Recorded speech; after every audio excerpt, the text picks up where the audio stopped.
देखा कि जो दादी बहुत कमज़ोर, लगभग 50 के आसपास उनका वज़न होगा, वो बहुत भारी-भारी वस्तुओं को उठा लेती थी, उनका जो पूरी बॉडी लैंग्वेज है, वो चेंज हो जाती थी। तो अब हम समझ रहे हैं कि आत्मा वो नहीं है, जो ऐसा कुछ नहीं है, लेकिन वो जो पूरा अनुभव है और उसकी जो गंभीरता है, उसका मन पे छा जाना और एक बच्चे के जीवन में ऐसे अनुभव के थ्रू आत्मा शब्द का इंट्रोडक्शन होना, इस पे कुछ आप प्लीज़ स्पष्टता दीजिए। ये अभाग है और क्या? जो ऊँचे से ऊँचा शब्द है, जो शब्द आविष्कृत ही इसलिए किया गया कि आप सब तरीके के भ्रमों से मुक्त हो सकें। हमने उसी शब्द को भ्रम की भेंट चढ़ा दिया। इससे बड़ा अभाग क्या होगा? और क्या बोलूँ मैं इसमें? देखो सुनो, ये जो वज़न उठाने वगैरह की बात है, या जो कह देते हैं कि फलाने पे आत्मा आ गई है तो वो कमज़ोर था फिर भी 3 घंटे नाच गया। तुम कितना उठाते हो, कितना नहीं उठाते हो, ये बहुत हद तक तुम्हारे संकल्प पर निर्भर करता है। आपने खुद भी जिमिंग करी होगी और कभी ट्रेनर के साथ भी करी होगी। आप जितना करते हो और करके कहते हो कि इससे ज़्यादा तुमसे हो ही नहीं सकता, ट्रेनर आके उससे 3 गुना करवा देता है। मतलब आप 3 गुना कर सकते थे, ना करना आपका चुनाव था। यही आप चुन लो तो आप कर जाओगे। तो आमतौर पे कोई आदमी 2 किलो वज़न उठाता हो, वो 6 किलो वज़न उठाता दिखे तो कोई चमत्कार नहीं हो गया, ये चुनाव हो गया है, उस व्यक्ति का चुनाव है। ये एक मेंटल फिनोमिना है बस, और कुछ भी नहीं। इसमें कुछ भी मिस्टिकल नहीं है, ये पूरी तरह मेंटल है, मानसिक है। आमतौर पे जिन लोगों ने, मुझे क्षमा करिएगा, आहत करने का किसी को मेरा कोई इरादा नहीं है, फिर भी मैं देखता हूँ आहत हो ही जाते हैं मुझसे लोग, पहले से क्षमा। आमतौर पे जिन लोगों ने एक बड़ा दमित जीवन जिया होता है, सप्रेस्ड, उनकी जीवन ऊर्जा अभिव्यक्ति मांगती है। तो उनको जब साल में 2-4 इस तरह के मौके मिलते हैं, जिनका संबंध देवी के चढ़ने उतरने या आत्मा के आने जाने से होता है, या वो किसी खास जगह पर चले जाते हैं, तो उनको, उनकी सबकॉन्शियस को मौका मिल जाता है अपनी ऊर्जा को अभिव्यक्त करने का। तो इसीलिए आमतौर पे ये घटनाएं महिलाओं के साथ ज्यादा होती हैं। और महिलाएं भी वो जो कि छोटे शहरों, गांवों या कस्बों से आ रही हों और जो ज्यादा शिक्षित वगैरह ना हो, गौर करिएगा उन्हीं के साथ ये सब ज्यादा होता है, क्योंकि उनकी पूरी जिंदगी सप्रेशन में बीती होती है। और भीतर ऊर्जा तो है ही ना, जिसको आप कहते हो साधारण जिजीविषा, साधारण लिबिडिनस एनर्जी, वो तो है ही ना, सब में होती है, महिला में भी होती है, पुरुष में भी होती है। वो अभिव्यक्ति कैसे पाए? कैसे पाए? यही होता है फिर कि मौका मिला है। अब उदाहरण के लिए सब पशु नाचते हैं, आपको कोई पशु नहीं मिलेगा जो अपने अपने तरीके से नाचता ना हो। अपने अपने तरीके से, मोरी नहीं नाचता, एक एक पक्षी नाचता है, चूहे भी नाचते हैं, वो पता है, हाथी तक नाचते हैं, हाथी तक नाचते हैं। अपने घर की महिलाओं को आप नाचने तो दोगे नहीं, क्योंकि संस्कारी घर है, तो कैसे नाचे? वो ऐसे नाचती है। फिर अब मैं ये कह रहा हूं, मुझे दिखाई दे रहा है कि बड़े इल्जाम लगेंगे, अरे देवी चढ़ी थी और तुमने उसको साधारण नाच बना दिया, विधर्मी, तुझे आचार्य किसने बना दिया?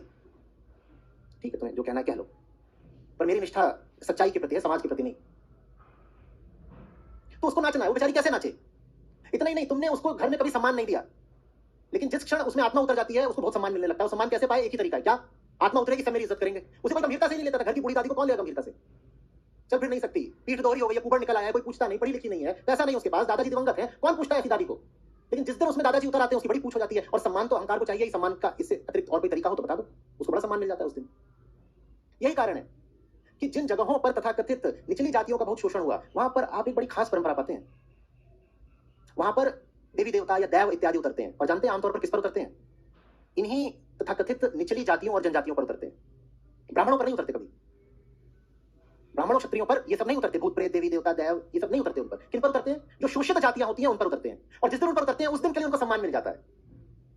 ये जो आपके भीतर सम्मान की प्यास है, उसको बुझाने का एक तरीका है, सामाजिक एक तरह का ही कुटिल षड्यंत्र है।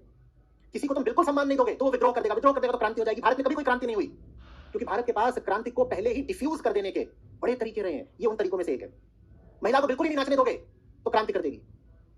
क्या नाचने देंगे तुझे? तेरे भी 1-2 दिन आएंगे मैं साल में जब नाचने देंगे। वो 1-2 दिन कौन से होते हैं? घर में शादी ब्याह हो जाए तो नाचने देंगे तुझे? नहीं तो जब तुझमें देवी देवता उतरेंगे तब तू नाच ले। और तब तू कैसे भी नाच सकती है, पूरे बाल वाल खोल के, कपड़े लत्ते की सुध नहीं, साड़ी इधर जा रही है, पल्लू उधर जा रहा है, ब्लाउज उधर जा रहा है। लेकिन आज तो तू पूजनी है, क्योंकि यही वो बोलते नहीं मुझे तो डिस्को ठीक जाके नाचना है। तुम कह दो कि उल्टा, तो वो अपना फिर काम ऐसे निकालती है। वो ठीक, मैं बिल्कुल देख रहा हूं कि जो लोग मेरी बात को नहीं समझना चाहते उन्हें बहुत बुरा लग रहा होगा उस वक्त, लेकिन अब नहीं समझना तो मत समझो। ये सब मेंटल फिनोमिना है, इनका आत्मा से क्या लेना देना? आत्मा क्या है वो तो समझाई दिया बाबा अभी। किसी को बहुत दबा के रखोगे ना तो कहीं ना कहीं से तो उसकी चेतना फूटेगी ना, तो इन तरीकों से फूटा करती है। जो जगह प्रसिद्ध है कि वहां जाकर के लोगों को शुरू हो जाता है, वहां देखना वो कौन से लोग हैं जिनको ये सब शुरू हो जाता है। देखना वो कौन से लोग हैं, वो सब वही लोग हैं जो आप पाओगे ज्यादातर इंट्रोवर्ट हैं और सप्रेस्ड हैं, और या तो महिलाओं से आते हैं या दलितों से आते हैं। और महिलाओं और दलितों में साझी बात क्या है? ये दोनों दमन के शिकार हैं। तो ये दमन के विरुद्ध एक तरह की प्रच्छन्न व्यवस्था है। और ये अगर आप एक प्रच्छन्न क्रांति माने, आप एक इनडायरेक्ट रिवॉल्यूशन नहीं होने दोगे तो रियल रिवॉल्यूशन हो जाएगा। अब समझ में आ रहा है? फ्रांसीसी क्रांति हुई, रूसी क्रांति हुई, भारत में कभी कोई क्रांति क्यों नहीं हुई? मैं नहीं कह रहा हूं कि यही एकमात्र कारण है, हमने बहुविध कारण इजाद कर रखे हैं कि आम आदमी के भीतर जो आक्रोश और असंतोष है उसको किसी ना किसी तरीके से डिफ्यूज कर दो, लीक कर दो, प्रेशर कुकर में सीटी डाल दो, तो उसका जो तनाव है, वो दबाव है, वो कम हो जाए।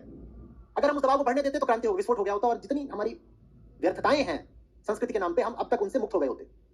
हमने नहीं होने दिया। अब इंटरनेट और टेक्नोलॉजी का युग है, तो अब उन चीजों को टेक्नोलॉजी के माध्यम से बढ़ावा मिल रहा है। अब स्क्रीन पे दिखाया जाता है कि देखो ये फलाना आदमी इस पे चढ़ी हुई है और बड़ा मजा भी आता है। इस पर मैं घंटों बात कर सकता हूं कि अंधविश्वास चीज क्या है। अहंकार को अपने बने रहने के लिए जो मजबूरी है उसको अंधविश्वास बोलते हैं।